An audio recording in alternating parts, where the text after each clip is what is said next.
Hello, everyone, and welcome back to Seek Truth Here, the Reason Why podcast. This is where we dig a little deeper and ask not just what Christians believe, but why they believe it and how we can know it's true. Before we jump into the next chapter of our book that we're reading, I wanted to slow down for a moment.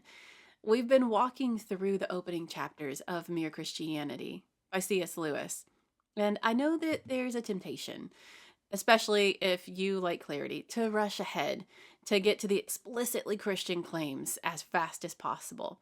But Lewis doesn't rush, and I don't think that that's accidental. These early chapters are meant to marinate. They're forming habits of thought about reason, morality, and truth that everything else depends on. So today's episode is a pause. We're going to let those chapters marinate, but it's not just a filler. I wanted to talk about a few things that can help us actually use what we've already learned, especially in real conversations. But before we get to that and go any further, I want to acknowledge those listening who wouldn't call themselves Christians.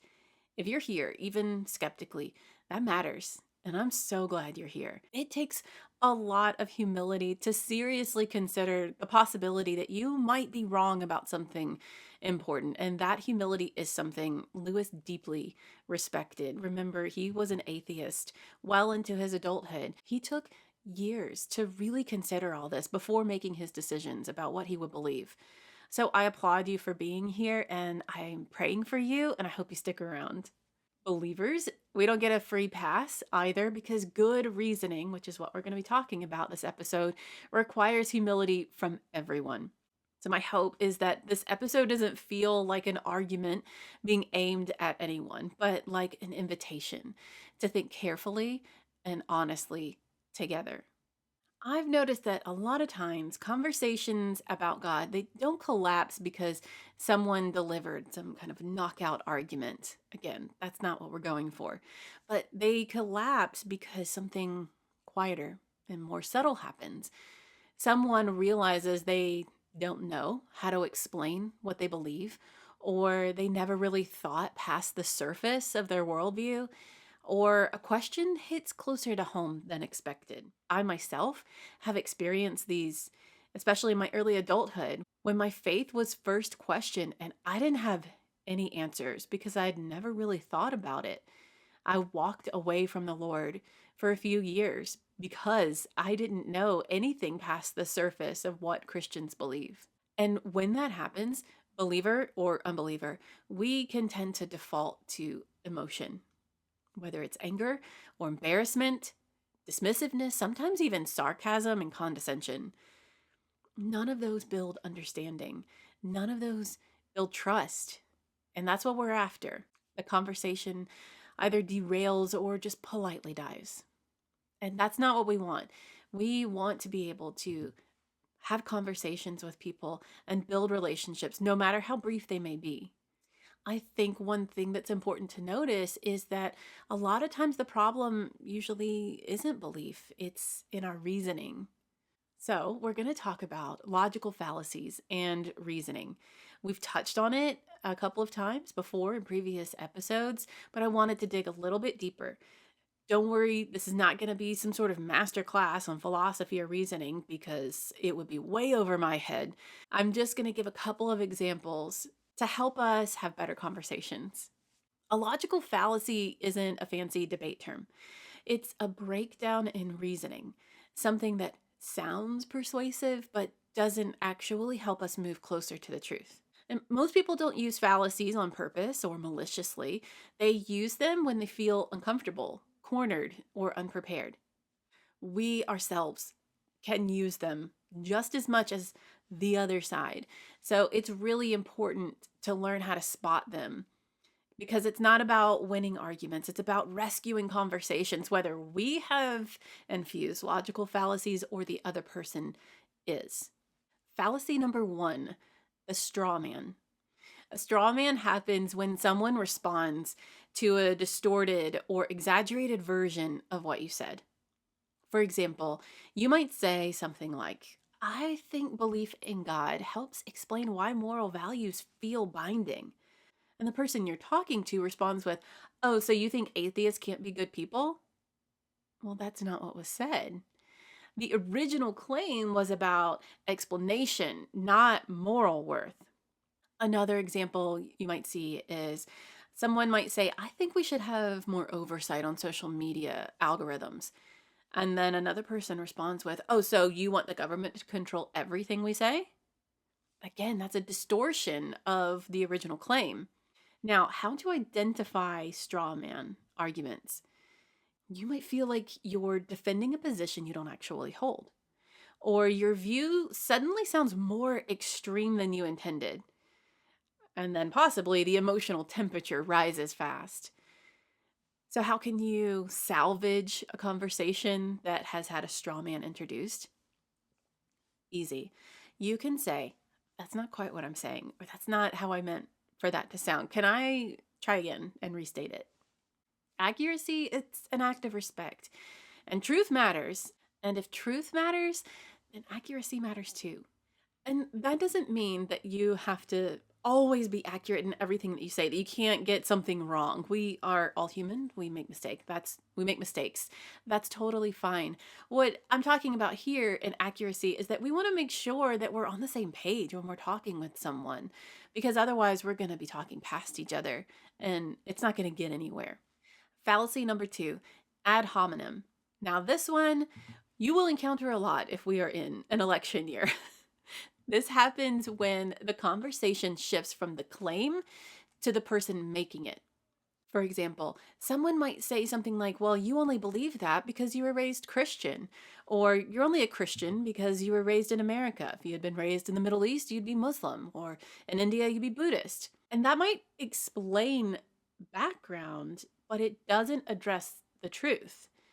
Another example is like, "You're only saying that because you're rich, or you're poor, you're older, you're younger."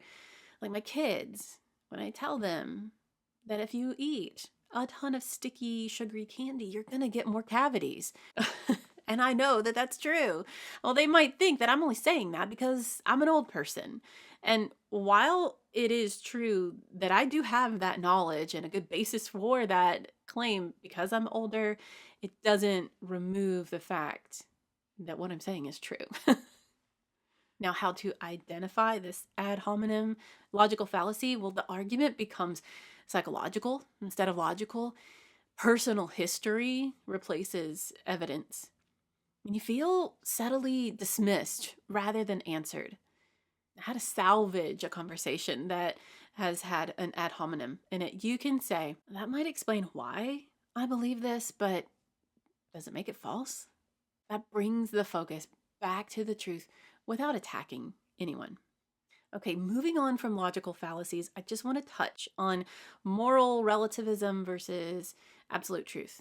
Again, this is not a masterclass. This is just a short kind of explanation of it, just to raise your awareness. At some point, many conversations end when this is said. That might be true for you, but it's not for me. Here's the key insight to that. That's not an argument. It's a refusal to argue.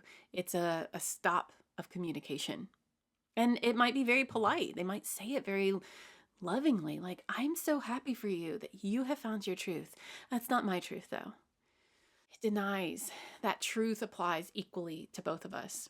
It denies that there is an absolute truth of there are things that are right and are wrong, and we all agree on that innately. We don't actually live like, "You live your truth, I'll live my truth, and we're all going to be good." No one says, "It's just your truth that cheating is wrong." Now, there are some people that will be fine with cheating, but they still know that it's wrong. They're just okay with doing wrong. We all act as if some things are truly right or wrong, which is exactly Lewis's point. Logical fallacies, they feel wrong because they pull us away from the truth. So here's where everything that we've been talking about thus far becomes useful and not just theoretical. Remember, Lewis has shown us that there is a moral law. It's not invented by individuals or cultures. It points beyond the material world, and it suggests a mind that is not morally neutral. So how does this show up in conversation? Because second to securing our own foundation of truth in our faith and our belief system is reaching out to others and having those conversations and being able to do that in a respectful, loving way. Okay. I'm a bit of a socially awkward person. I am terrible at small talk. I don't really do well with starting conversations. But what I'm a little better at is noticing openings in conversations that have already been established, are already going on. I'm great at inserting myself into a conversation. So openings for this kind of topic could sound something like somebody saying, "Well, that's just not right. People shouldn't treat each other like that," or "There has to be a better way." But what you can notice about these statements is that they're moral claims. What you don't want to do is start arguing with the person. Just notice. Notice what they're saying. Notice that, oh, that's actually a moral claim there. Okay. You might gently ask, like, well, what do you think makes that true? Or why do you think we all accept things like that, that those things are wrong? Those questions, they don't preach. They invite reflection and they invite a bit of a back and forth for them to give an answer and for you to say even more, especially on the topic that you now know more about, the moral law, this innate knowing of right and wrong that we all seem to have. And then from there, be able to say how that kind of points to there being something more outside of all of us that's kind of directing and actually cares about how we behave. See how it all kind of like builds on itself.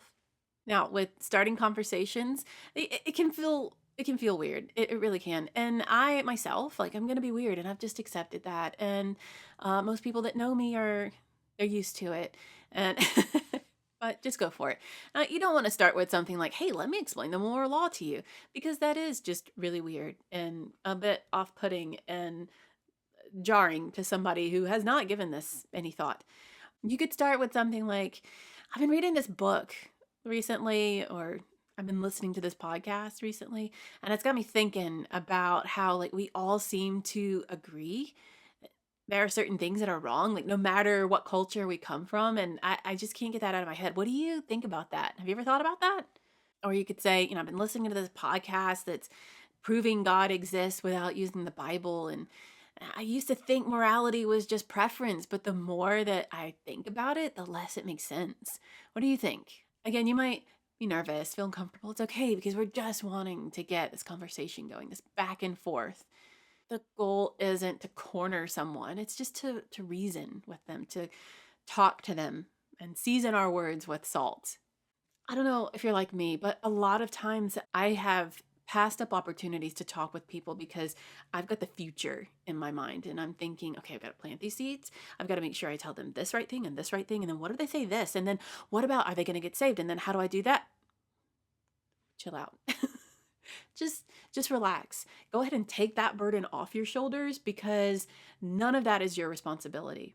We are just called to share with people. Yes, plant seeds. Sometimes we're going to water other people's seeds. But I love how Greg Kokel puts it in his book, Tactics. His goal is always to just put a stone in somebody's shoe, put a pebble in their shoe. It's not a huge boulder. It's not like this really big, complicated thing. It's just you want to put something in their mind that keeps nagging at them. They just keep coming back to it. When they're laying in their bed at night, they think about it again. You want people to just think. So put a pebble in their shoe until it bothers them so much that they've got to sit down and they're going to take off their shoe and they're going to investigate what is bothering me so much. That's what we want to do. It's just put a little pebble in their shoe. So hopefully that will help kind of relieve some of that burden for you, that stress of, oh my gosh, there's so much riding on if I go up and talk to this person. It's okay. Just take a breath. I think one major thing that is really important and helpful is pray. Pray even before you even see like, oh, I might have a conversation with this person. Ask the Lord to bring these opportunities to you to talk to people.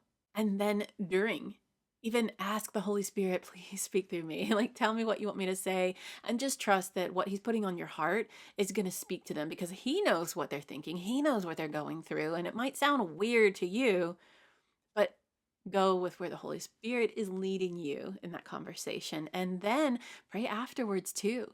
Pray as they walk away. Pray as you get in your car after the conversation. Pray that night when you're thinking about them, or when the Lord brings them to your mind later. Pray for them. Pray that the Lord will bring more people to cross their paths, to water those seeds that you have planted, and He will reap the harvest in its right time.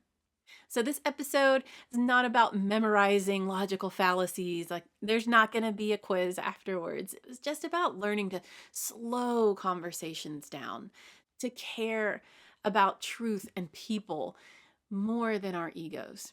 Next time, we will dive back into our book 2, chapter 6, where Lewis begins examining Christianity's rivals and asks which worldview can actually account for everything we've been noticing. That's where the map starts turning to a destination. Thank you for listening to this episode of the Reason Why podcast. I'm so glad you were here. If you found this episode encouraging, please share it with a friend who might find it helpful as well. As always, you can find more resources at my website, seektruthhere.com, and more content on Facebook and Instagram at Seek Truth Here. Guys, remember that the truth is worth knowing and sharing. I'll see you next time. God bless.